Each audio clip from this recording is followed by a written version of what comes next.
माधवा कुंज बिहारी जय गोपी जन वल्लभा गिरिवरधारी जय गोपी जन वल्लभा गिरिवरधारी यशोधानंदन व्रज जन रंजन यशोधानंदन व्रज जन रंजन यशोदानंदन व्रज जन रंजन यमुना तीरावनचारी यमुना तीरावनचारी जय राधा माधवा कुंज बिहारी जय गोपी जन वल्लभा गिरिवरधारी यशोदानंदन व्रज जन रंजन यमुना तीरावनचारी जय राधा माधवा कुंज बिहारी जय राधा माधवा कुंज बिहारी हरे कृष्णा कृष्ण कृष्णा हरे हरे हरे राम राम राम हरे हरे हरे कृष्णा कृष्ण कृष्णा हरे हरे हरे राम राम राम हरे हरे हरे कृष्णा कृष्ण कृष्णा हरे हरे हरे राम राम राम हरे हरे हरे कृष्णा कृष्ण कृष्णा हरे हरे हरे राम राम राम हरे हरे हरे कृष्णा कृष्ण कृष्णा हरे हरे हरे राम राम राम हरे हरे हरे कृष्णा कृष्ण कृष्णा हरे हरे हरे राम राम राम हरे हरे जय प्रभुपादा प्रभुपादा श्रील प्रभुपादा जय गुरुदेवा गुरुदेवा जय गुरुदेव गौर हरि बोल हरि बोल हरि बोल नित्य गौर हरि बोल नित्य गौर हरि बोल हरि बोल नित्य गौर हरि बोल। ओम नमो भगवते वासुदेवाय ओम नमो भगवते वासुदेवाय ओम नमो भगवते वासुदेवाय। ओम अज्ञानतिमिरान्धस्य ज्ञानाञ्जनशलाकया चक्षुरुन्मिलितं येन तस्मै श्रीगुरवे नमः। श्रीचैतन्यमनोभीष्टं स्थापितं येन भूतले यं रूपकथा मह्यं ददाति स्वपदान्तिकं वन्देऽहं श्रीगुरो श्रीयुतपदकमलं श्रीगुरून् वैष्णवांश्च श्रीरूपं साग्रजातं सहगणरघुनाथान्वितं तं सजीवं साद्वैतं सावधूतं परिजनसहितं कृष्णचैतन्यदेवं श्रीराधाकृष्णपादान् सकललिता श्रीविशाखान्वितांश्च। हे कृष्ण करुणा सिन्धो दीनबन्धो जगत्पदे गोपेश गोपिका कान्त राधाकान्त नमोऽस्तुते। तप्तकाञ्चन गौराङ्गी राधे वृन्दावनेश्वरी वृषभानुसुते देवी प्रणमामि हरिप्रिये। वाञ्छाकल्पतरुभ्यश्च कृपा सिन्धुभ्य एव च पतितानां पावनेभ्यो वैष्णवेभ्यो नमो नमः। श्रीकृष्ण चैतन्य प्रभु नित्यानंद श्री अद्वैत गदाधर श्रीवासादि गौर भक्त वृंदा हरे कृष्णा कृष्णा कृष्णा हरे हरे, हरे राम राम राम हरे हरे। मूगं करोति वाचालं पंगुं लङ्घयते गिरिं कृपातमहं वन्दे श्रीगुरुं दीनतारिणं परमानन्दमाधवं श्रीचैतन्य ईश्वरं। हरि ओं तत्सत्। ഹരേ കൃഷ്ണ. ശ്രീമദ് ഭഗവത്ഗീത യഥാരൂപത്തിന്റെ ധ്യാനയോഗം എന്ന 6-ാം അധ്യായം ആണ് നമ്മൾ ചർച്ച ചെയ്തു വരുന്നത്. സാംഖ്യയോഗത്തിനെ പറ്റിയിട്ട് ഭഗവാന്റെ വിശദീകരണം കേട്ട അർജുനന്റെ സംശയങ്ങളാണ് നമ്മൾ ഇപ്പോ കഴിഞ്ഞ ക്ലാസ്സുകളിൽ ചർച്ച ചെയ്തുകൊണ്ടിരിക്കുന്നത്. ഇപ്പോ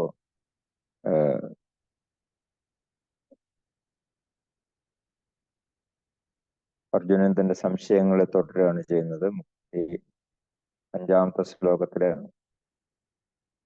ഭഗവാൻ അർജുനന്റെ അഭിപ്രായത്തോട് ശരിവെച്ചുകൊണ്ട് സംസാരിച്ചു. അസംശയം മഹാബാഹോ മനോ നിർവിഗ്രഹം ജലം അഭ്യാസേനത്തു കൗന്ദേയ വൈരാഗ്യേന ച ഗൃഹ്യതേ. അഭ്യാസം കൊണ്ടും പരിശീലനം കൊണ്ടും അതുപോലെ തന്നെ വിരക്തി ആർജിക്കുന്നത് കൊണ്ടും നിനക്ക് ആത്മനിയന്ത്രണം സാധ്യമാകും എന്ന് ഭഗവാൻ പറയുകയാണ്. അപ്പോ 36-ാമത്തെ ശ്ലോകത്തിലും ഭഗവാൻ തന്റെ അർജുനനോടുള്ള അർജുനന്റെ സംശയത്തിനുള്ള ആ മറുപടി പറയുന്നുണ്ട്. 36-ാമത്തെ ശ്ലോകം നോക്കാം.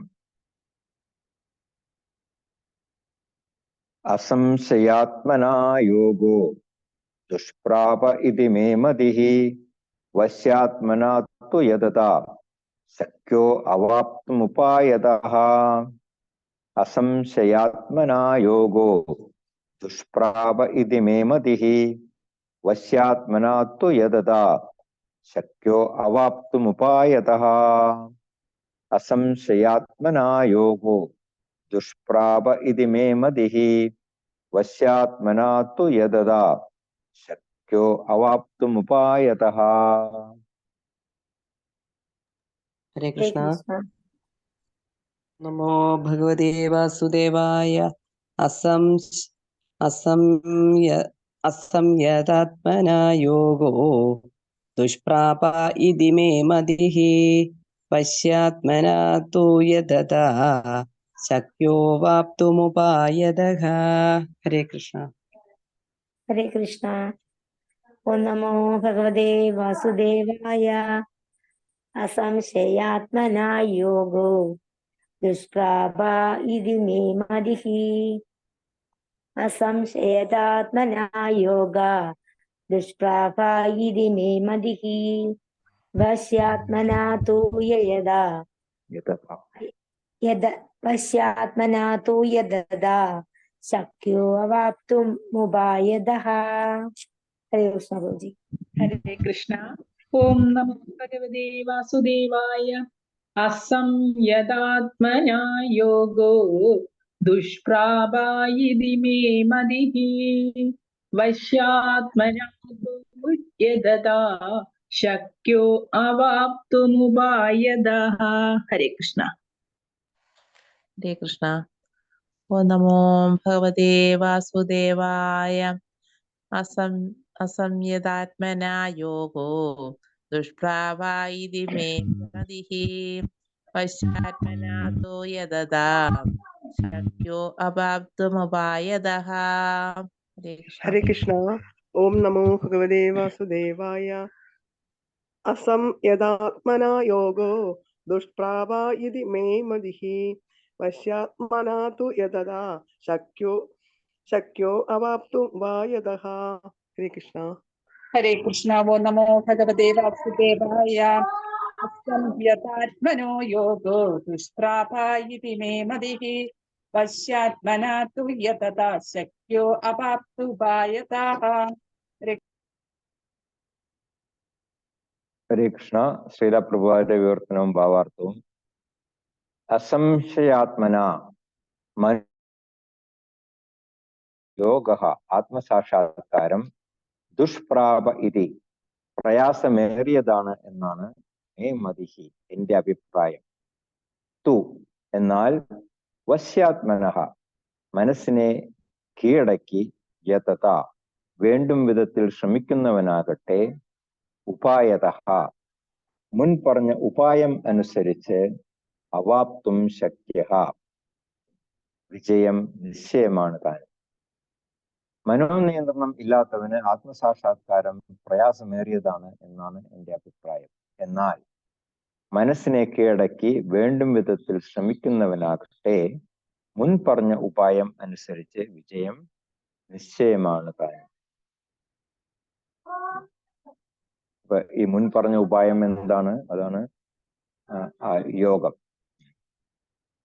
ഇപ്പൊ നമ്മൾ ചർച്ച ചെയ്തു വരുന്നത് അഷ്ടാംഗയോഗത്തിനെ പറ്റിയിട്ടാണ്. അപ്പൊ അഷ്ടാംഗയോഗം എന്ന് പറയുന്നത് മനസ്സിനെ നിയന്ത്രണം നേടിയെടുക്കാൻ വേണ്ടിയിട്ടുള്ള ഒരു യോഗ പദ്ധതിയാണ്.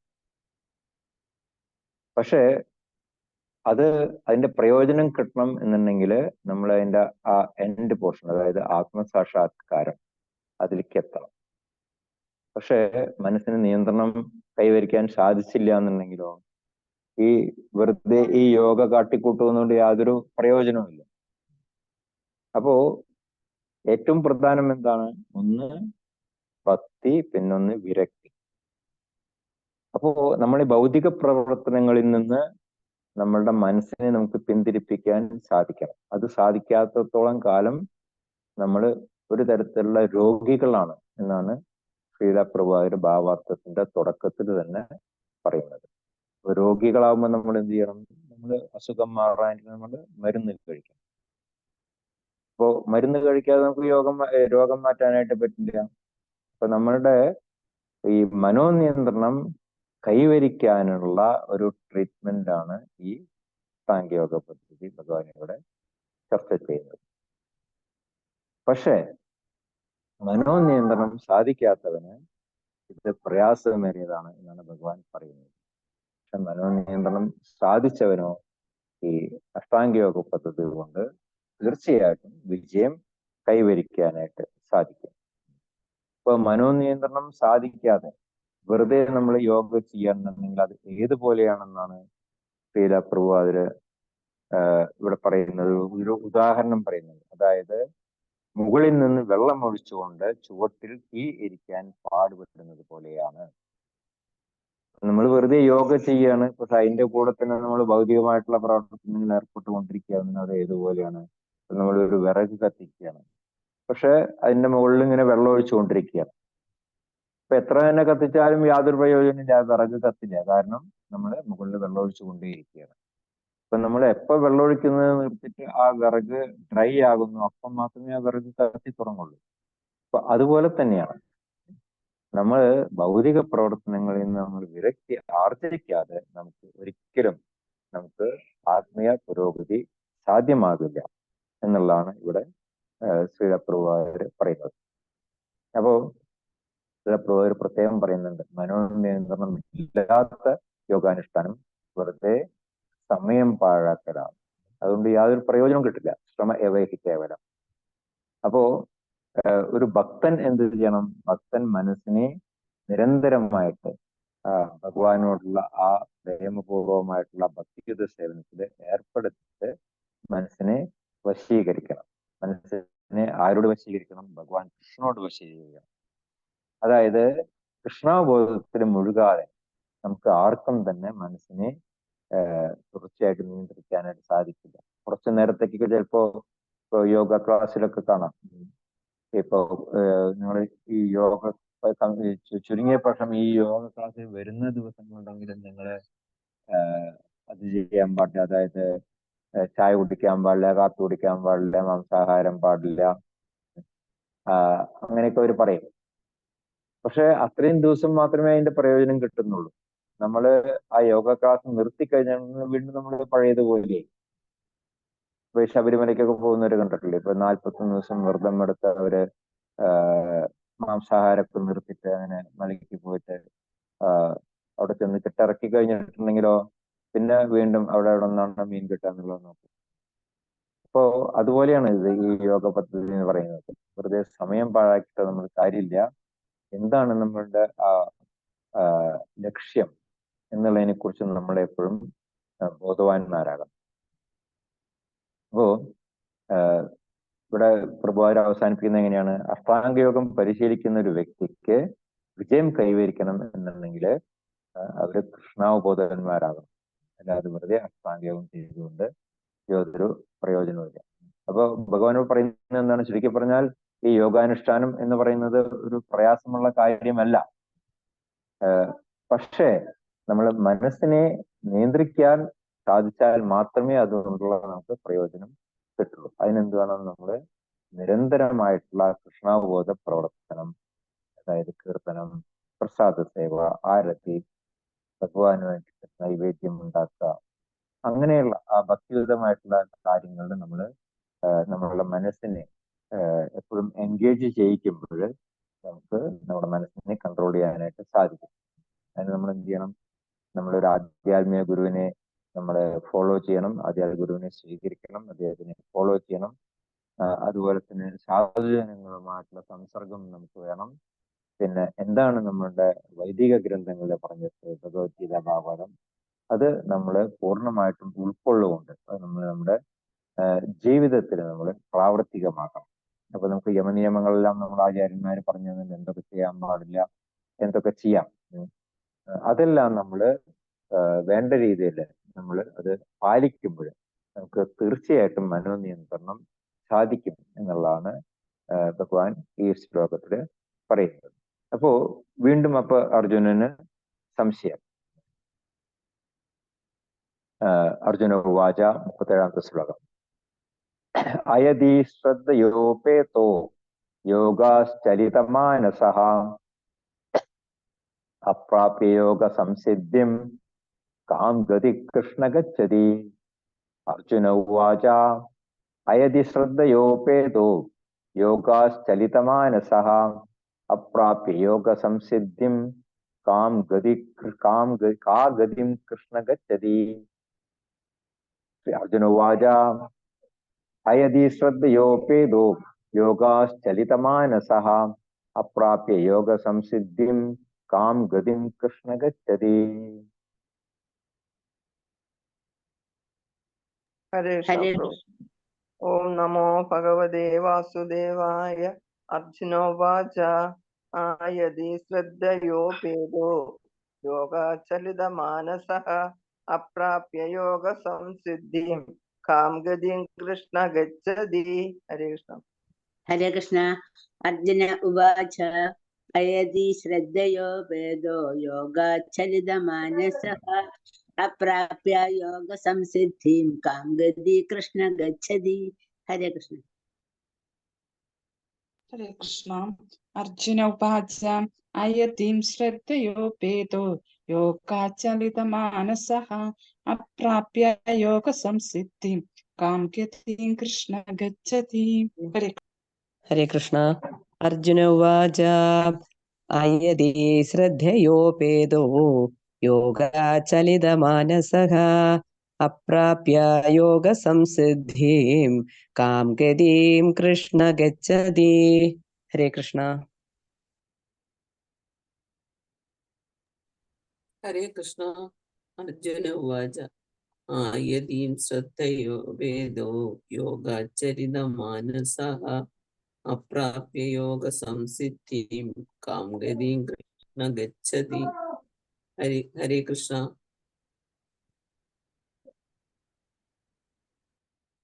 ഹരേ കൃഷ്ണ. ശ്രീലപ്രഭുവാദികളും ഭാവാർത്ഥവും. അർജുന ഉവാച, അർജുനൻ പറഞ്ഞു, കൃഷ്ണ, അല്ലയോ കൃഷ്ണ, ശ്രദ്ധയാ ഉപേതഃ, ആരംഭത്തിൽ വിശ്വാസപൂർവം ഭക്തിമാർഗം ആചരിക്കുകയും യോഗാത്, യോഗത്തിൽ നിന്ന് ചലിതമാനസഃ, ചരിതമാനസനായി അയതി വിജയം പ്രാപിക്കാതെ യോഗ സംസിദ്ധി യോഗത്തിന്റെ പരിപൂർണതയെ അപ്രാപ്യ പ്രാപിക്കാത്തവൻ കാം ഗതി ഏതു ഗതിയെ ഗച്ഛതി പ്രാപിക്കുന്നു. അർജുനൻ പറഞ്ഞു, അല്ലയോ കൃഷ്ണ, ആരംഭത്തിൽ വിശ്വാസപൂർവം ഭക്തിമാർഗം ആചരിക്കുകയും യോഗത്തിൽ നിന്ന് ചലിതമാനസനായി വിജയം പ്രാപിക്കാതെ യോഗത്തിന്റെ പരിപൂർണതയെ പ്രാപിക്കാത്തവൻ ഏതു ഗതിയെ പ്രാപിക്കുന്നു. അപ്പോ പലപ്പോഴും നമുക്ക് കാണാനായിട്ട് സാധിക്കും. ഇപ്പോ യോഗ ക്ലാസ് ഒക്കെ ഒരു ഏതെങ്കിലും ഒരു ഏരിയയിൽ ആരംഭിക്കുന്ന സമയത്ത് തുടക്കത്തിൽ ഒരുപാട് സ്റ്റുഡൻസ് ഒക്കെ ഉണ്ടാവും. പക്ഷെ കുറെ കഴിയുമ്പോൾ അവർക്ക് തോന്നുമ്പോ ചിലർക്ക് തോന്നുമ്പോ ഇത് നമ്മളെ കൊണ്ട് പറ്റുന്ന കാര്യമില്ല. അപ്പൊ അവര് പാതി വഴിക്ക് വെച്ചിട്ട് നിർത്തിപ്പോവും. ചിലവർ അതിനു മുമ്പ് ഒരു ക്ലാസ് 2 ക്ലാസ് വന്നിട്ട് അവരങ്ങ് നിർത്തിപ്പോവും. ചിലവർ ഒരു 75% ചെയ്യും. പക്ഷെ അവസാനത്തെ സ്റ്റേജിലേക്ക് എത്തുമ്പോഴേക്കും അവർക്ക് തോന്നുന്നു ഇത്ര നേരമൊന്നും ഇങ്ങനെ ഈ ആസനത്തിൽ ഇരിക്കാൻ പറ്റില്ല, ശ്വാസം പിടിച്ചിരിക്കാൻ പറ്റില്ല, അല്ലെങ്കിൽ മനസ്സിനെ നിയന്ത്രിക്കാൻ പറ്റില്ല. ഇപ്പൊ നമ്മളെ സംബന്ധിച്ച് ഇത് പ്രാക്ടിക്കൽ അല്ല എന്ന് തോന്നിയിട്ട് അവർ വേണ്ടാന്ന് വെച്ചു. വളരെ ചുരുക്കം പേര് മാത്രമേ അത് കംപ്ലീറ്റ് ആക്കുള്ളൂ. ഇപ്പൊ ഒരു സ്റ്റുഡന്റ് ഇപ്പം ഇത് മറ്റേ ഡോക്ടറാവാൻ പഠിക്കുന്ന ഒരു സ്റ്റുഡന്റ് ഇപ്പൊ 5-6 വർഷം കണ്ടിന്യൂസ് ആയിട്ട് ആ കോഴ്സ് പഠിച്ചാൽ മാത്രമേ ഡോക്ടറാവാൻ പറ്റുള്ളൂ. അതിനുശേഷം പിന്നെ പ്രാക്ടീസ് ചെയ്യണം. ഹൗസ് സർജൻസി ചെയ്താൽ മാത്രമേ ഒരു മെഡിക്കൽ പ്രാക്ടീഷണർ ആയിട്ടുള്ള ആ സർട്ടിഫിക്കറ്റ് കിട്ടുള്ളൂ. അല്ലാതെ ഇപ്പൊ 2-3 വർഷം പഠിച്ചിട്ട് എനിക്ക് അത്യാവശ്യത്തിനുള്ള അറിവൊക്കെ ആയി എന്ന് പറഞ്ഞിട്ട് നിർത്തുകയാണെന്നുണ്ടെങ്കിൽ അങ്ങനെയുള്ളവർക്ക് ഒരിക്കലും സർട്ടിഫിക്കറ്റ് കിട്ടില്ല. അവരൊരു അംഗീകൃതരായിട്ടുള്ള ഒരു ഡോക്ടർ ആവില്ല. അപ്പൊ അവർക്ക് പ്രാക്ടീസ് ചെയ്യാനായിട്ട് സാധിക്കില്ല. അപ്പൊ നമ്മൾ പൂർണ്ണമായിട്ടും ആ കോഴ്സ് എന്താണ് പഠിപ്പിക്കുന്നത് അത് നമ്മൾ വേണ്ട രീതിയിൽ നമ്മൾ ആ സിസ്റ്റമാറ്റിക് ആയിട്ട് പഠിച്ചാൽ മാത്രമേ നമുക്ക് ഏത് കാര്യത്തിലും നമുക്ക് വിജയം കൈവരിക്കാനായിട്ട് സാധിക്കുള്ളൂ. അതിന് ആദ്യമായിട്ട് വേണ്ടത് വിശ്വാസമാണ്. അതുകൊണ്ടാണ് ഇവിടെ ഈ ശ്ലോകത്തില് അർജുനൻ ചോദിക്കുന്നത് ഈ ശ്രദ്ധയാ ഉപേത, അത് വിശ്വാസപൂർവം ആചരിക്കുന്നവരായിരിക്കും പലരും. പക്ഷെ എന്നിരുന്നാലും ആ തുടക്കത്തിലുള്ള വിശ്വാസം അവർക്ക് അതങ്ങ് മെയിൻറ്റെയിൻ ചെയ്യാനായിട്ട് സാധിക്കാതെ വരുമ്പോഴേക്കും അവരുടെ ചരിതമാനസ, അവരുടെ മനസ്സ് ചഞ്ചലമാകും. അപ്പോ അവർക്ക് വിജയം പ്രാപിക്കാതെ അവര് പിന്മാറും. അപ്പൊ അങ്ങനെ പകുതിക്ക് വഴിക്ക് വെച്ചിട്ട് പിന്മാറുന്നവർക്ക് താം ഗതിം ഗച്ഛതി, അവർക്ക് എന്ത് സംഭവിക്കുന്നു എന്നുള്ളതാണ് ഇവിടെ അർജുനന്റെ ചോദ്യം. അപ്പോ 3 തരത്തിലുള്ള യോഗ പദ്ധതികളെ പറ്റിയിട്ട് നമ്മൾ ഈ അധ്യായത്തിലെ മുമ്പിലത്തെ അധ്യായങ്ങളൊക്കെ ചർച്ച ചെയ്തു. ജ്ഞാനയോഗം, ഭക്തിയോഗം, അതുപോലെ തന്നെ ഇപ്പൊ ഈ അധ്യായത്തിൽ ചർച്ച ചെയ്തത് അഷ്ടാംഗ യോഗം. അപ്പോ ഇതിൽ ഏത് മാർഗം തന്നെ സ്വീകരിച്ചാലും ശരി, അത് നമ്മൾ കംപ്ലീറ്റ് ആക്കണം. ജ്ഞാനയോഗത്തിലായാലും ശരി, അഷ്ടാംഗ യോഗത്തിലായാലും ശരി. അത് അവര് ചിലപ്പോ ഈ ജന്മത്തിൽ അവർക്ക് അത് കംപ്ലീറ്റ് ചെയ്യാനായിട്ട് സാധിക്കില്ല. കാരണം അതിന്റെ പൂർണ്ണമായിട്ടും വൈദിക ഗ്രന്ഥങ്ങളിലെ പറ്റിയിട്ടുള്ള ആ അറിവ് നേടാനും അത് മുഴുവൻ വായിച്ചു പഠിക്കാനും ഉള്ള ആ സമയത്തിന്റെ കുറവ്, അതുപോലെ തന്നെ നമ്മളുടെ ആ കഴിവ് കുറവ്, അതുകൊണ്ട് തന്നെ ചിലപ്പോൾ ഒരുപാട് ജന്മങ്ങൾ നമുക്ക് സ്വീകരിക്കേണ്ടി വരും. ഭക്തിമാർഗത്തിലും അതുപോലെ തന്നെ പലപ്പോഴും പലരും വീണു പോകാറുണ്ട്.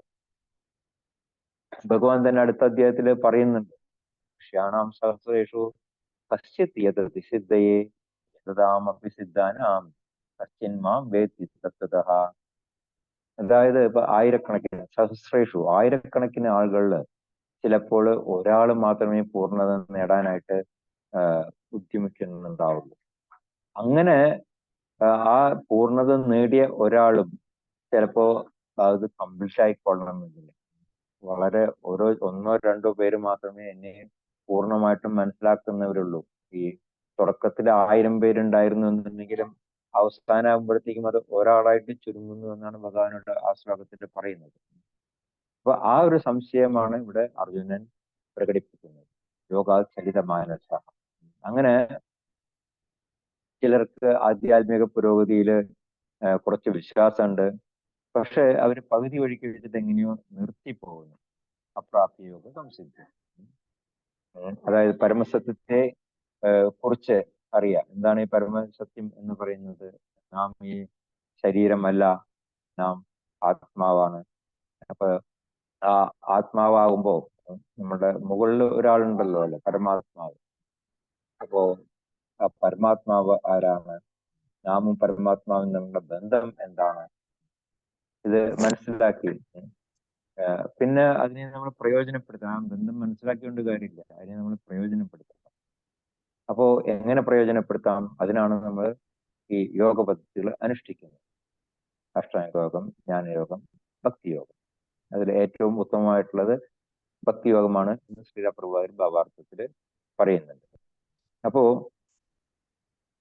ഈ ആത്മസാക്ഷാത്കാരത്തിനെ കുറിച്ച് അറിയാനുള്ള ആ ഒരു കഴിവ് എല്ലാവർക്കും അത് കിട്ടില്ല. അങ്ങനെ അത് കിട്ടിക്കഴിഞ്ഞവർ തന്നെ പൂർണ്ണത കൈവരിക്കാനായിട്ട് അവർക്ക് സാധിക്കുന്നില്ല. കാരണം അതിന് ഒരുപാട് യത്നിക്കണം. ഏത് യോഗ പദ്ധതിയില് അത് നമ്മൾ വായിച്ച് പഠിക്കണം എന്നുണ്ടെങ്കിലും ശരി, അല്ല അഷ്ടാംഗയോഗം അനുഷ്ഠിക്കണമെങ്കിലും ഭക്തിയോഗം അനുഷ്ഠിക്കണം, എല്ലാത്തിനും അതിൻ്റെതായിട്ടുള്ള ആ ബുദ്ധിമുട്ടുകളുണ്ട്. അപ്പൊ ആ ബുദ്ധിമുട്ടിനെ നമ്മൾ തരണം ചെയ്യാനായിട്ട് പരിശീലിക്കണം.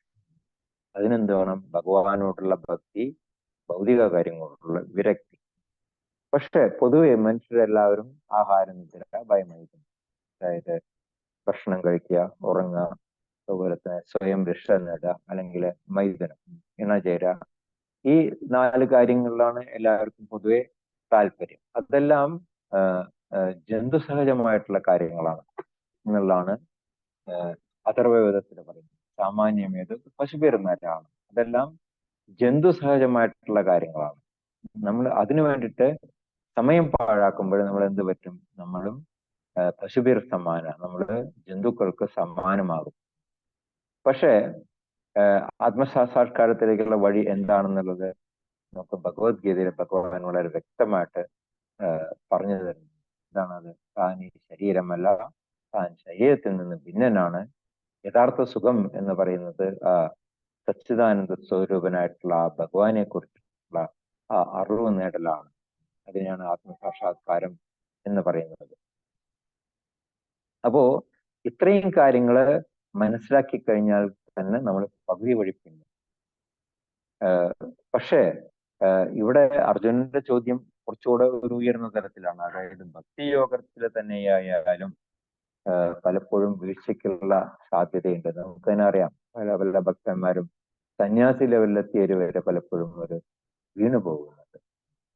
അപ്പോ അതിന് ഉള്ള അങ്ങനെ അവർ വീണു പോകുമ്പോൾ അവരുടെ കാംഗതി, അവർക്ക് പിന്നെ എന്ത് സംഭവിക്കുന്നു എന്നുള്ളതാണ് ഇവിടെ അർജുനന്റെ ചോദ്യം. അപ്പോ അടുത്ത ശ്ലോകത്തിലും അർജുനൻ തന്റെ സംശയം പ്രകടിപ്പിക്കുന്നുണ്ട്. ശ്ലോകം 38 കൂടെ നോക്കാം നമുക്ക്. കശ്ചിന്നോപയവിഭ്രഷ്ട ചിന്നാഭ്രം ഇവ നശ്യതി അപ്രതിഷ്ഠോ മഹാബാഹോ വിമൂഢോ ബ്രഹ്മണപതിഃ.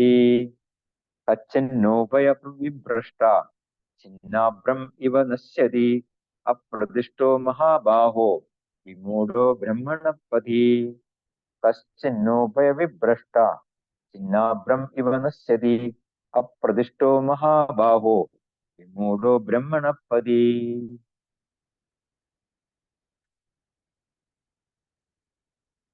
ഹരേ കൃഷ്ണ. ഓം നമോ ഭഗവതേ വാസുദേവായ. കച്ചിന്നോപയവിഭ്രഷ്ട അച്ഛിന്നഭ്രമിവ നശ്യതി അപ്രതിഷ്ഠോ മഹാബാഹോ വിമൂഢോ ബ്രഹ്മണഃപതിഃ. ഹരേ കൃഷ്ണ. ഹരേ കൃഷ്ണ. കച്ചിന്നോഭയവിഭ്രഷ്ട ചിന്നാഭ്രമിവ നശ്യതി അപ്രതിഷ്ഠോ മഹാബാഹോ വിമൂഢോ ബ്രഹ്മണപതിഃ. ഹരേ കൃഷ്ണ. ഓം നമോ ഭഗവതേ വാസുദേവായ. കച്ചിന്നോഭയവിഭ്രഷ്ട ചിന്നാഭ്രമിവ നശ്യതി അപ്രതിഷ്ഠോ മഹാബാഹോ വിമൂഢോ ബ്രഹ്മണപതിഃ. ഹരേ കൃഷ്ണ. ഹരേ കൃഷ്ണ.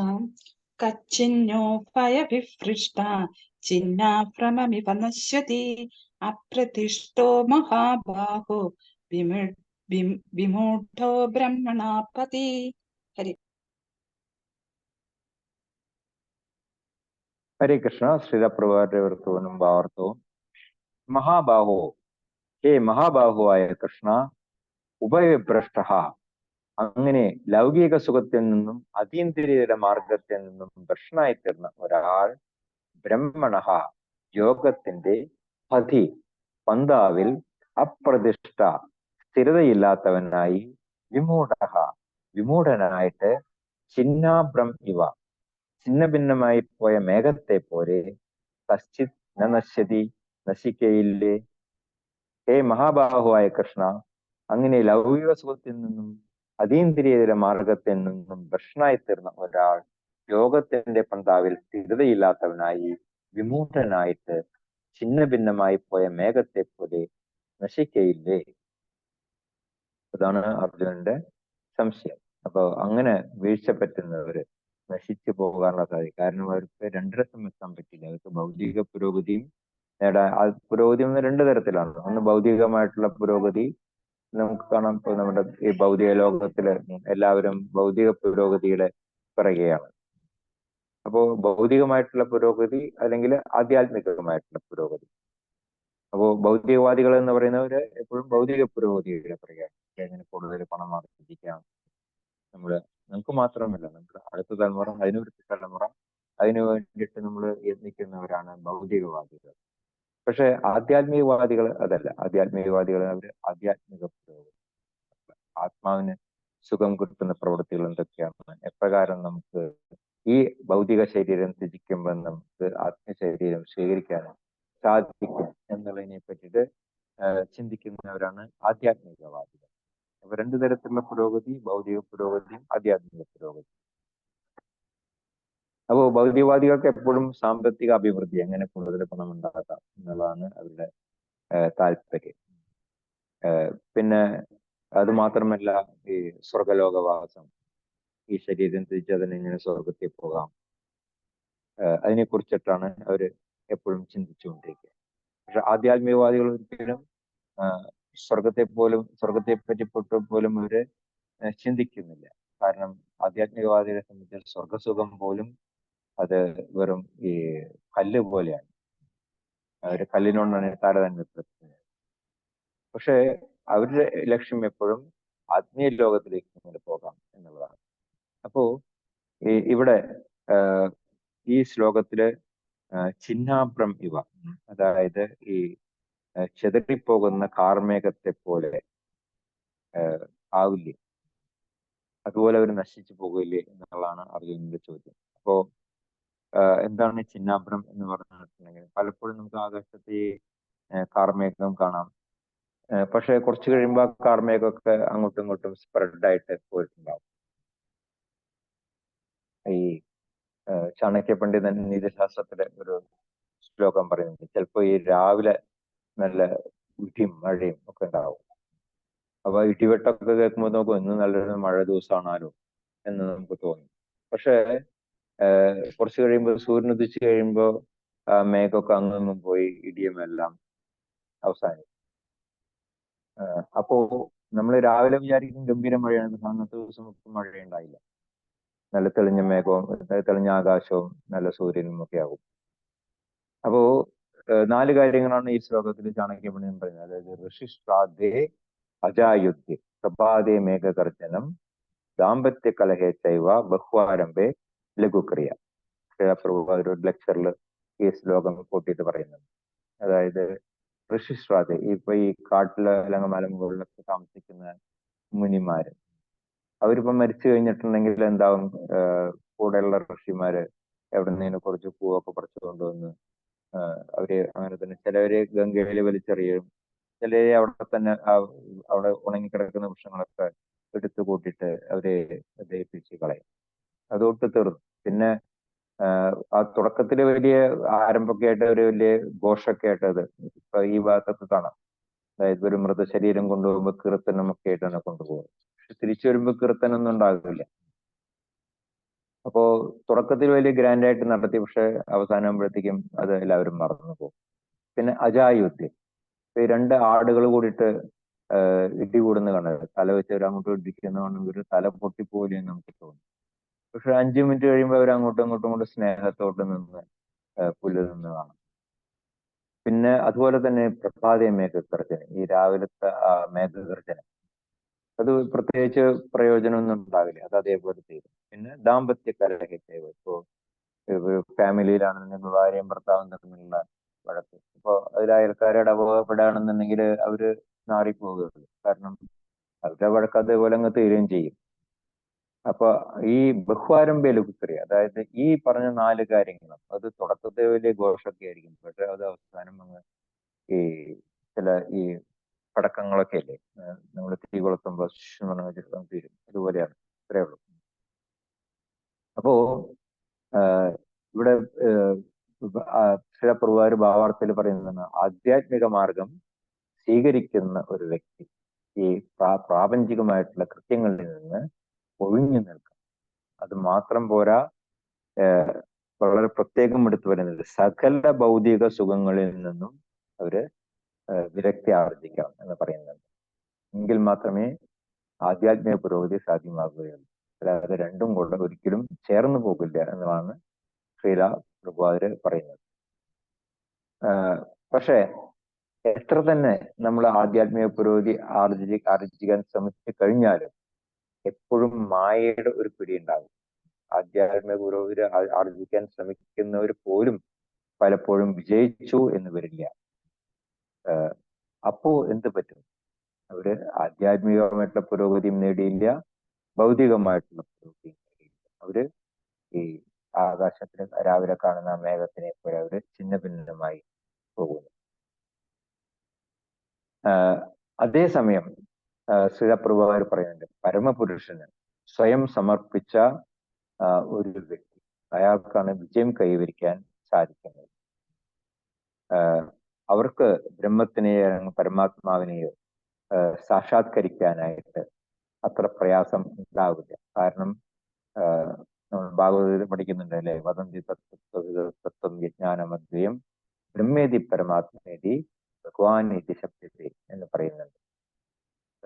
പക്ഷേ ഈ ബ്രഹ്മസാക്ഷാത്കാരം നേടാൻ ശ്രമിക്കുന്നവര് അവര് ചിലപ്പോ ഒരുപാട് ജന്മങ്ങൾ എടുക്കേണ്ടി വരും. കാരണം അവർ ആ ബ്രഹ്മത്തിൽ കുടുങ്ങിക്കിടക്കാണ്. അവർക്ക് അതിനും ഉപരിയായിട്ട് ആ ഭഗവത് സാക്ഷാത്കാരം നേടണം എന്നുണ്ടെങ്കിൽ എന്ത് വേണ്ടി വരും? ഭഗവാൻ പറയുന്നുണ്ട്, ബഹൂനാം ജന്മനാം മധ്യേ ജ്ഞാനവാൻ മാം പ്രപദ്യതി. അവർക്ക് ചിലപ്പോൾ ഒരുപാട് ജന്മങ്ങൾ എടുക്കേണ്ടി വരും എന്നുള്ളതാണ് പറയുന്നത്. പക്ഷെ ഒരു ഭക്തനെ സംബന്ധിച്ച്, അതായത് ശ്രീകൃഷ്ണ ഭഗവാന് പൂർണ്ണമായിട്ടും സമർപ്പിച്ച ഒരു വ്യക്തിയെ സംബന്ധിച്ചിട്ട് വിജയം 100% ഉറപ്പാണ് എന്നുള്ളത് ശ്രീലപ്രഭുപാദരിലൂടെ എടുത്തു പറയുന്നുണ്ട്. അത് മാത്രമല്ല, ഭഗവാൻ തന്നെ ഭഗവത്ഗീതയിൽ അത് പറയുന്നുണ്ട്. കൗന്ദേയ പ്രതിജാനീഹി നമേ ഭക്ത്യാ പ്രണശ്യതി. കൗന്ദേയ, നീ ധൈര്യത്തിൽ നീ വിളിച്ചു പറഞ്ഞോളൂ, എന്റെ ഭക്തന് ഒരിക്കലും നാശം സംഭവിക്കില്ല എന്നുള്ളത്. ഭക്തന് ചിലപ്പോൾ ഒരു വീഴ്ച പറ്റിക്കഴിഞ്ഞാലും ഭഗവാൻ തന്നെ സ്വയം വന്നിട്ട് അവരെ കൈപിടിച്ചിട്ട് ഉയർത്തിക്കൊണ്ടുപോകും. അപ്പോ അത്രയും ഉറപ്പാണ് ഒരു ഭക്തനെ സംബന്ധിച്ചിട്ട് ഈ ജീവിത വിജയം എന്ന് പറയുന്നത് 100% ഉറപ്പാണ് എന്നുള്ളത് ഭഗവാൻ തന്നെ അർജുനനോട് പറയുന്നു. ധൈര്യമായിട്ട് നീ വിളിച്ചു പറഞ്ഞോളൂ, എന്റെ ഭക്തന് നാശം സംഭവിക്കില്ല എന്നുള്ളത്. അപ്പോ അതുകൊണ്ട് എന്താണ് ശ്രീലപ്രഭുപാദർ പറയുന്നത്? ആത്മസാക്ഷാത്കാരത്തിലേക്കുള്ള ഉത്തമമായിട്ടുള്ള മാർഗം എന്ന് പറയുന്നത് അത് ഭക്തിമാർഗം തന്നെയാണ്.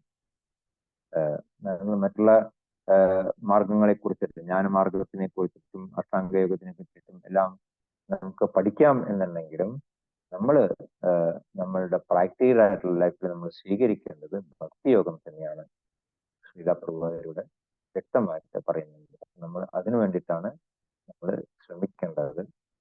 അഷ്ടാംഗയോഗത്തെ മനസ്സിലാക്കാം, പക്ഷെ നമ്മൾ അതിനു വേണ്ടി സമയം പാഴാക്കണ്ട. അർജുനൻ എവിടെ ഈ അഷ്ടാംഗയോഗത്തിന് വേണ്ടി സമയം ചെലവഴിച്ചായിട്ട് ഭഗവത്ഗീതയിൽ എവിടെയും തന്നെ പറഞ്ഞിട്ടില്ല. അർജുനൻ അതിനു വേണ്ടി ശ്രമിച്ചിട്ടില്ല. പക്ഷെ എന്നിരുന്നിട്ടും എന്താണ് ഈ എല്ലാ യോഗ പദ്ധതികളും എന്നുള്ളത് ഭഗവാൻ അർജുനന് മനസ്സിലാക്കി കൊടുക്കുന്നതിന്റെ കൂട്ടത്തില് അഷ്ടാംഗയോഗത്തിനെ പറ്റി കൂടെ വിശദീകരിക്കുന്നു എന്ന് മാത്രമേ ഉള്ളൂ. പക്ഷെ നമ്മൾ അതിനകത്തുള്ള ഗൗരവമായിട്ട് എടുക്കണ്ട എന്നുള്ളതാണ് പ്രഭുപാദർ പറയുന്നത്. ഹരേ കൃഷ്ണ. അറിഞ്ഞ എന്തെങ്കിലും സംശയങ്ങൾ ചോദിക്കാനുണ്ടെങ്കിൽ ചോദിക്കാം.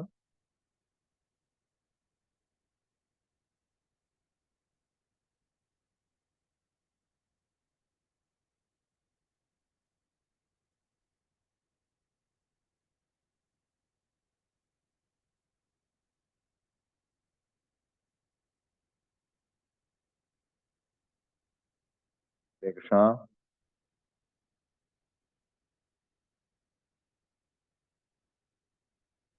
ഹരേ കൃഷ്ണ പ്രഭുജി, പ്രണാമം. ഹരേ കൃഷ്ണ. പ്രണാമം. പ്രഭുജി, ഒരു സംശയം. ഭക്തിയും ഭക്തിയുടെ സേവനവും തമ്മിലുള്ള വ്യത്യാസം എന്താന്ന് പറഞ്ഞ് വിശദീകരിക്കാമോ? ഭക്തിയുടെ സേവനം. ഭക്തി എന്നുള്ളത് നമ്മള് ഇപ്പൊ നമുക്ക് എന്താ പറയാ, ഇപ്പോ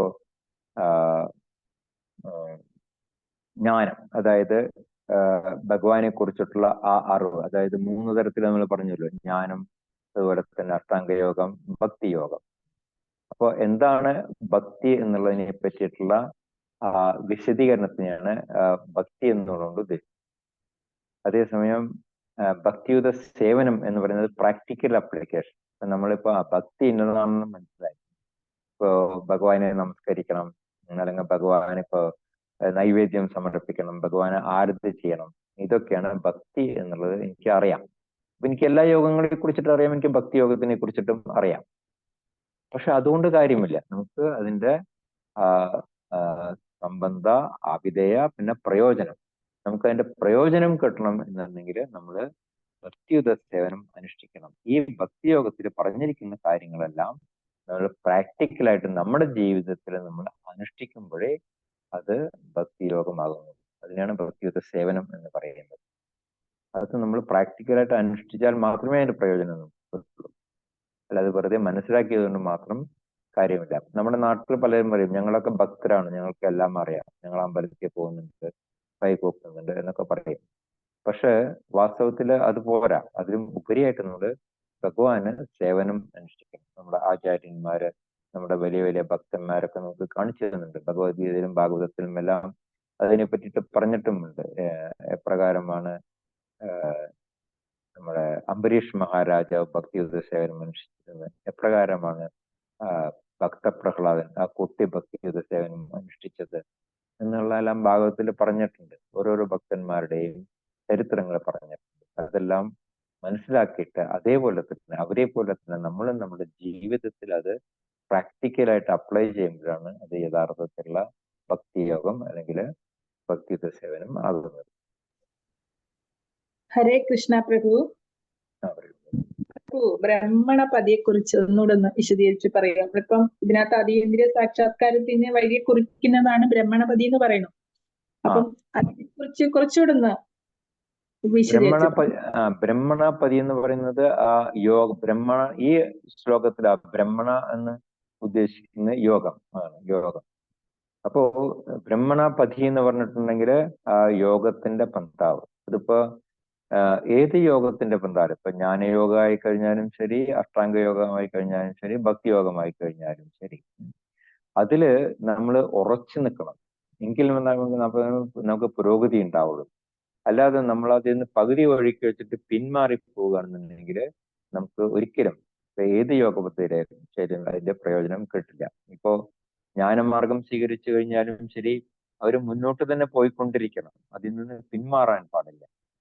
അപ്പൊ ആ യോഗത്തിന്റെ ആ പന്താവ്, അതിനെയാണ് ഈ ബ്രഹ്മണപതി എന്നുള്ളത് ഈ ശ്ലോകത്തിൽ പറയുന്നത്. അപ്പൊ ഏത് യോഗം സ്വീകരിച്ചു കഴിഞ്ഞാലും ശരി, അതിന് നമ്മൾ അതിൻ്റെതായിട്ടുള്ള ചിട്ടകൾ നമ്മൾ ആചരിച്ചാൽ മാത്രമേ നമുക്ക് അതിന്റെ പ്രയോജനം നേടാനായിട്ട് സാധിക്കൂ. മേഘങ്ങളെ കുറിച്ച് പറയുന്ന അത് മേഘങ്ങൾ തന്നെ വിട്ടു പോകുന്നതാണോ പ്രഭു? അതോ ഇതിങ്ങനെ അല്ലല്ല, മേഘങ്ങൾ തന്നെ വിട്ടു പോകുന്നതല്ല. ഇപ്പൊ ആകാശത്തിൽ മേഘമുണ്ട്, പക്ഷെ എന്ത് പറ്റും, ഒരു ചെറിയ കാറ്റ് വന്നിട്ട്, കാരണം ആ മേഘത്തിന് ശക്തി കുറവാണ്. അപ്പൊ ആ ശക്തി കുറഞ്ഞ മേഘത്തിനെ എപ്പോഴും ഒരു കാറ്റിന് വന്നിട്ട് തട്ടിത്തെറിപ്പിക്കാനായിട്ട് സാധിക്കും. അപ്പൊ അത് ഛിന്നഭിന്നമായിട്ട് പോകും. അതുപോലെ തന്നെയാണ് ഈ പറയുന്ന ഈ നമ്മളുടെ ഈ യോഗ പദ്ധതി എന്ന് പറയുന്നത്. അതായത് ഇപ്പൊ യോഗത്തിൽ നമുക്ക് ഒരു സ്റ്റഡിനെസ് അല്ലെങ്കിൽ ഒരു ഉറപ്പില്ല എന്നുണ്ടെങ്കിൽ എന്ത് പറ്റും? ഈ ഭൗതികമായിട്ടുള്ള ലൗകികമായിട്ടുള്ള കാര്യങ്ങൾ നമ്മുടെ മനസ്സിലേക്ക് വരുമ്പോൾ നമ്മൾ അതിൽ നിന്ന് വ്യതിചലിച്ചു പോകും. അപ്പോ ഈ ശക്തിയുള്ള മേഘമാണെന്നുണ്ടെങ്കിലോ തീർച്ചയായിട്ടും മഴ പെയ്യും. ശക്തി കുറഞ്ഞ മേഘമാണെന്നുണ്ടെങ്കിലോ ഒരു ചെറിയ കാറ്റ് വന്നാൽ അതിനെ തട്ടിത്തെറിപ്പിക്കാനായിട്ട് സാധിക്കും. അതുപോലെ തന്നെ നമ്മുടെ മനസ്സിന് ഉറപ്പുണ്ട് എന്നുണ്ടെങ്കിൽ എത്ര ഭൗതികമായിട്ടുള്ള വിചാരങ്ങൾക്കും നമ്മളെ കീഴടക്കാനായിട്ട് സാധിക്കില്ല. അതേസമയം മനസ്സിന് ഉറപ്പില്ലാത്തൊരു വ്യക്തിയാണെന്നുണ്ടെങ്കിലോ ഒരു ചെറിയ ഭൗതികമായിട്ടുള്ള അഭിലാഷം എവിടെയെങ്കിലും കണ്ടാൽ മതി, പിന്നെ നമ്മുടെ മനസ്സങ്ങ് വ്യതിചലിച്ചു പോകും. അതുകൊണ്ടാണ് ഇവിടെ ശക്തി കുറഞ്ഞ മേഘത്തിനോട് ഇവിടെ ഉപമിച്ചിരിക്കുന്നത്. പ്രഭു, അപ്പൊ ഈ മേഘക്കീറ് ഇങ്ങനെ ചിന്ന ഭിന്നമായി പോയ മേഘക്കീറ് അത് ഈ മറയുന്നു എന്ന് പറയുന്നില്ലേ? അപ്പൊ അത് അവിടെ അവശേഷിക്കുന്നില്ലേ അത്? ഉണ്ട്, അത് വേറെ ഏതെങ്കിലും വലിയ മേഘത്തിനോട് കൂടി ചേരും. അപ്പൊ അതുപോലെ തന്നെയാണ് ഇപ്പൊ നമ്മളുടെ സ്ഥിതി എന്ന് പറയുന്നതും അതുപോലെ തന്നെയാണ്. നമ്മളിപ്പോ ഈ നമ്മുടെ മനസ്സ് ഇപ്പൊ വ്യതിചലിച്ച് പോയി, പക്ഷെ അതുകൊണ്ട് നമ്മൾ പൂർണ്ണമായിട്ടും വീണു പോകുന്നില്ല. വീണ്ടും നമുക്ക് ഏതെങ്കിലും ഒരു സത്സംഗത്തൊക്കെ ചെന്ന് നമുക്ക് പെടാനായിട്ട് ഒരു അവസരം കിട്ടിക്കഴിഞ്ഞിട്ടുണ്ടെങ്കിൽ വീണ്ടും നമുക്ക് ആധ്യാത്മിക പുരോഗതി സാധ്യമാകും. നമ്മൾ വീണു പോകുന്നില്ല.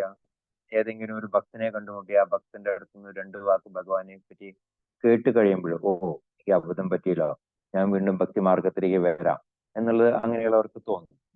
അപ്പോ അങ്ങനെ നാശം സംഭവിക്കുന്നില്ല, പക്ഷെ ഛിന്ന ഭിന്നമായി പോവുകയാണ് നമ്മളുടെ മനസ്സ്, അങ്ങനെ വ്യതിചലിച്ചു പോവുകയാണ്. അപ്പോ ആ വ്യതിചലിച്ച് പോകുന്ന മനസ്സിനെ നമ്മളെപ്പോഴും പിടിച്ചു കൊണ്ടുവരണം. മനസ്സെ നീ ഈ വഴിക്ക് വരൂ, നീ ഈ വഴിക്ക് വരൂ. അതിനു വേണ്ടിയിട്ടാണ് നമുക്ക് ഭഗവാൻ ബുദ്ധി തന്നിരിക്കുന്നത്. അപ്പൊ ആ ബുദ്ധിയെ നമ്മൾ ഉപയോഗിക്കണം. ആ ബുദ്ധിയെ ഉപയോഗിച്ചിട്ട് നമ്മൾ മനസ്സിനെ നമ്മൾ നിയന്ത്രിക്കണം. ഭക്തന്മാരുമായിട്ടുള്ള സത്സംഗത്തിൽ നമ്മൾ പോവുക, അതുപോലെ തന്നെ നമ്മളുടെ ആത്മീയ ഗ്രന്ഥങ്ങൾ വായിച്ച് മനസ്സിലാക്കുക, ഭക്തി സേവനം അനുഷ്ഠിക്കുക. അതൊക്കെ ചെയ്യുമ്പോൾ വീണ്ടും നമുക്ക് ഈ മേഘം വേറൊരു മേഘത്തിനോട് ചേരുന്ന പോലെ തന്നെ നമുക്ക് വീണ്ടും ഭഗവാനുമായിട്ടുള്ള യോഗ പദ്ധതിയിൽ കണക്റ്റഡ് ആകാനായിട്ട് സാധിക്കും. ഹരേ കൃഷ്ണ പ്രഭു. എനിക്ക് പിന്നെ ഒരു സംശയം, ഈ മേഘക്കീറ് നമ്മളിപ്പോ ഒരു മേഘത്തിൽ നിന്ന് വിട്ടുപോയി, അത് അങ്ങ് മറഞ്ഞു പോയി, പക്ഷെ തിരിച്ച് ആ മേഘക്കീറിന് വരണമെങ്കിൽ ആ പഴയ ആ വിട്ടുപോയ ആ ഭാഗത്ത് തന്നെ ചെന്ന് ചേരാൻ പറ്റുമോ പ്രഭു? ആ വിട്ടുപോയ ഭാഗത്ത് ചേരാൻ പറ്റില്ല. വേറെ ഏതെങ്കിലും ഏരിയയിലെ നല്ല ശക്തിയുള്ള ഒരു മേഘം ഉണ്ടാകുമ്പോൾ അതിനോട് പോയി ചേരും. അതുപോലെ തന്നെ നമ്മളും സത്സംഗത്തിൽ ചെന്ന് ചേരണം. എങ്കിൽ മാത്രമേ നമുക്ക് നമ്മുടെ മനസ്സിനെ നിയന്ത്രിക്കാനായിട്ട് സാധിക്കുള്ളൂ. അല്ലെങ്കിൽ നമ്മളെപ്പോഴും വീഴ്ച പറ്റും.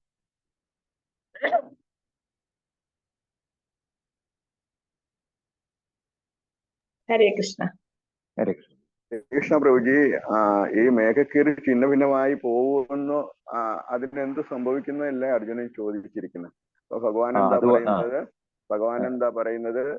എന്റെ ഭക്തന് നശിക്കുന്നില്ല ഒരിക്കലും. അവൻ എന്തെല്ലാം ഏത് രീതിയിൽ വരെ എത്തിയിട്ടുണ്ടോ അവിടെ നിന്ന് വീണ്ടും തുടങ്ങുമെന്നല്ലേ പറയും?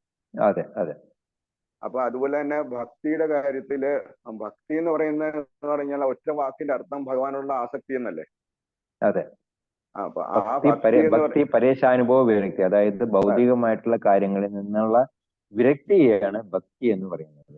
അത് യഥാർത്ഥത്തിൽ ഭക്തി എന്ന് പറഞ്ഞാല് ഭഗവാനുള്ള ആസക്തി എന്നുള്ളതല്ല ഒറ്റ വാക്കിൽ അർത്ഥം. അതായത് ആത്മാവിന്റെ മൂലസ്വരൂപമാണ് ഭക്തി, ഭഗവാനുള്ള ആസക്തി.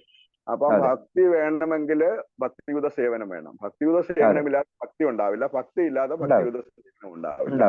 രണ്ടും കണക്റ്റഡ് ആണ്. അപ്പം അവിടെ ഭാവം എന്ന് പറഞ്ഞാല് ഭഗവാനോടുള്ള ആസക്തിയുടെ 5 ഭാവങ്ങളിൽ ഏതെങ്കിലും ഒന്നിനെയാണ് ഭക്തി എന്ന് പറയുന്നത്, അല്ലേ? അതെ അതെ. ഹരേ കൃഷ്ണ. Thank you. ഹരേ കൃഷ്ണ. ഹരേ കൃഷ്ണ പ്രഭുജി.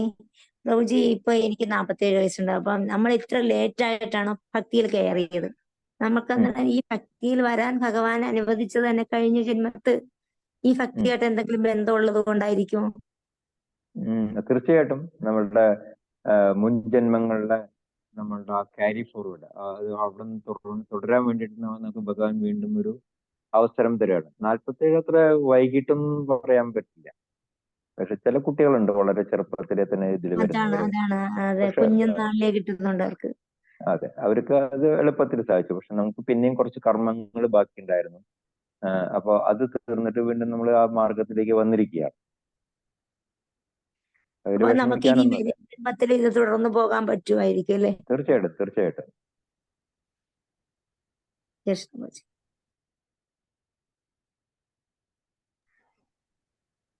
ഹരേ കൃഷ്ണ. ജയ് ശ്രീ അനന്ത പത്മനാഭ സ്വാമിക്ക് ജയ്. ഹരേ കൃഷ്ണ.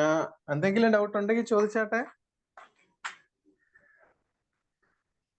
ഇനി ഒരു 4 മിനിറ്റ് ഉണ്ട്. ഹരേ കൃഷ്ണ പ്രഭുജി. ഹരേ കൃഷ്ണ പ്രഭുജി, ഓൾറെഡി നല്ല ഭക്തിയിൽ ഇരിക്കുന്ന ആള് ദീക്ഷയൊക്കെ എടുത്താൽ പിന്നെ അവര് ഇതിൽ നിന്ന് വിട്ടുപോകുന്നു. എന്തായിരിക്കും കാരണം? അതാണ് അത് അവരുടെ കുറച്ച് കർമ്മമൊക്കെ ബാക്കിയുണ്ട്. അപ്പോ അതാ പറയുന്നത്, എത്ര വലിയ ഭക്തനും വീഴ്ച പറ്റാനായിട്ട് സാധിക്കും.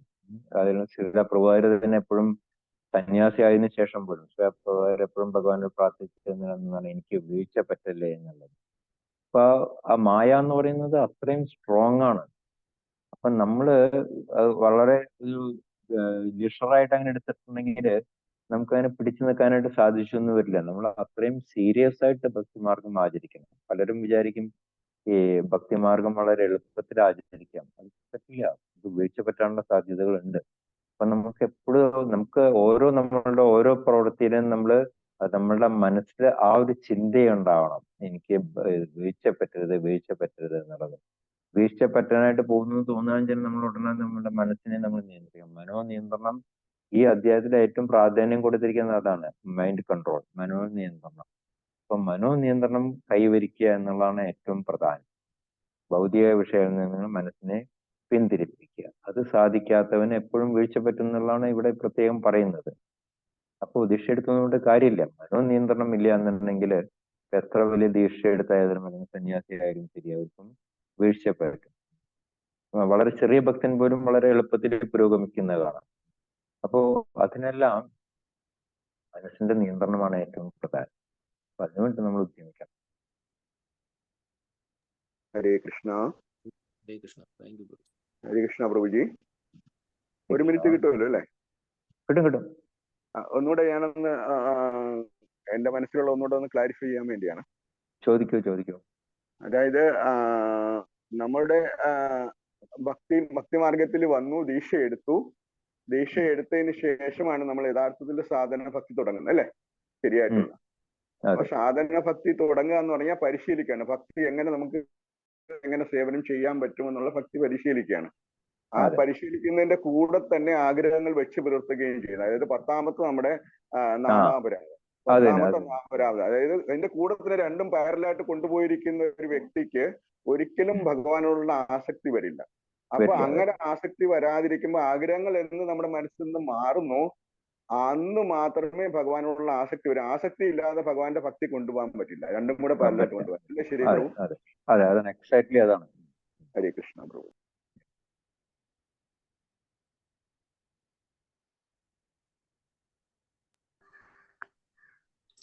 ഹരേ കൃഷ്ണ. അപ്പൊ എല്ലാരും വരിക. ഇവിടുന്ന് പ്രഭു മായാപൂര്, ഇവിടുന്ന് കേരളത്തിൽ നിന്ന് എത്ര കിലോമീറ്റർ വരും പ്രഭു? കേരളത്തിൽ നിന്ന് 2000 കിലോമീറ്റർ ഉണ്ടാവില്ല, എന്താണ് 2100 കാണുന്നത് മായപ്പൂർ വരെ. ഹരേ കൃഷ്ണ. 2100 കിലോമീറ്റർ അപ്പുറത്ത് നിന്നാണ് പ്രഭുജി മായാപൂർ ദിവ്യധാമിൽ നിന്നാണ് നമുക്ക് ഈ ഭഗവത് സത്സംഗം തന്നിരിക്കുന്നത്. മായാപൂർ ദിവ്യധാമിലേക്ക് നമുക്കും ഉടനെ ചെന്ന് പ്രഭുജിയെ നേരിട്ട് കാണാനുള്ള അവസരം കിട്ടട്ടെ എന്ന് പ്രാർത്ഥിച്ചുകൊണ്ട് പ്രഭുജിയോട് ആദരവപൂർവ്വം ഒരു 3 പ്രാവശ്യം ഹരേ കൃഷ്ണ മഹാമന്ത്രം ജപിക്കാം. ഹരേ കൃഷ്ണ ഹരേ കൃഷ്ണ കൃഷ്ണ ഹരേ ഹരേ ഹരേ രാമ രാമ രാമ ഹരേ കൃഷ്ണ ഹരേ ഹരേ രാമ രാമ ഹരേ രാമ ഹരേ കൃഷ്ണ ഹരേ ഹരേ